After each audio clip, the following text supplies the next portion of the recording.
Энэ төсвийн хуулийн дээр нийтдээ 1-р хавсралтад 397 шалгуур үзүүлэлт байгаа. Манай 185 дугаар тогтоолоор байгуулагдсан ажлын хэсэгт орж ажилласан нийт энэ гишүүдэд баярлалаа гэж хэлмээр байна. Энэ 397-гийн 225-ыг нь засах, сайжруулах тийм саналыг тусгасан. Нэгдсэн чуулганаар та бүхэн дэмжиж өгсөн маш их баярлалаа. Тэгээ үүнтэйгээ холбоотойгоор зарчим ярмаар байна. Төсвийн хуулийг засгийн газраас өргөн барихдаа их хурал дээр хилцэхдээ хуульд нийцүүлж үр дүнд чиглэсэн байдлаар ажиллах хэрэгтэй. Нэг бүр анхааруулж хэлмээр. Өргөн барьсан төсвийн төсөл дээр жилийн хөгжлийн төлөвлөгөөтэй уялдаагүй 77 тэрбум төгрөг. Зураг төсөл тэзүүгүй 196 тэрбум. Санхүүжилтийг хэрэгжүүлэх хугацаатай нь уялдуулаагүй 409 тэрбум төгрөг. За их хурал дээр орж ирээд ажлын хэсэг дээр төсвийн байнгын ороо, бусад байнгын ороон дээр ажиллахдаа төсвийн хуулийн шаардлагад нийцээгүй 165 тэрбум төгрөг. Бүсчилсэн хөгжлийг дэмжих нэрээр 224 тэрбум төгрөг. Ингээ нийтдээ 1,80 орчим төсөл арга хэмжээг зарчимгүйгээр төсөвт тусгаад өнөөдөр батлагдаж байна. Үүн дээр бид нэр анхаарах хэрэгтэй. Төлөвлөж чадахгүй бол хэрэгжүүлж чадахгүй. Бид нэр хаврын чуулганаар жилийн хөгжлийн төлөвлөгөө баталж байгаа.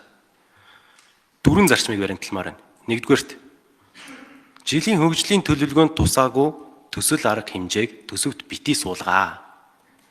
Ажлын хэсэг дээр төсвийн байнгын орон дээр битгий хүлээж аваа.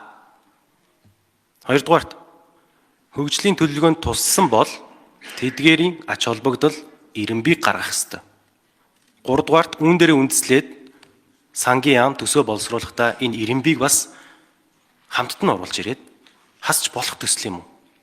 Үнийн дүнгийг бууруулж болох юм уу, үгүй юм уу гэдгийг нь ярилцдаг бодлогын мэтгэлцээнийг энэ их хурал дээр өргөнүүлэх хэрэгтэй. Дөрөвдүгээрт 5 жилийн үндсэн чиглэлийг учрал сайд өргөн барьсан. Өмнөх 5 жилийнхтай харьцуулах юм бол хамаагүй сайн бүтцтэй агуулгатай орж ирсэн байна. Баярлалаа. Салбарын яамдууд, төрийн албан хаагч нар, зөвлөхөөр ажилласан хүмүүс, дээрээс нь шинжлэх ухааны академийн хамт олонд бас баярлалаа гэж хэлмээр. Цаашид энэ 5 жилийн үндсэн чиглэлийн шалгуур үзүүлэлтийг ахиулахгүй байх юм бол тийм төсөл арга хэмжээг төсөв дээр тавихгүй байх ёстой. Тэгжиж бид нэр зөв төлөвлөдөг, эрэм дараагаа зөв гаргадаг, энэ нийгэм эдийн засагт үр дүнгээ өгдөг ийм төсвийн хилцэх боломж нь их хурал дээр бүрднэ.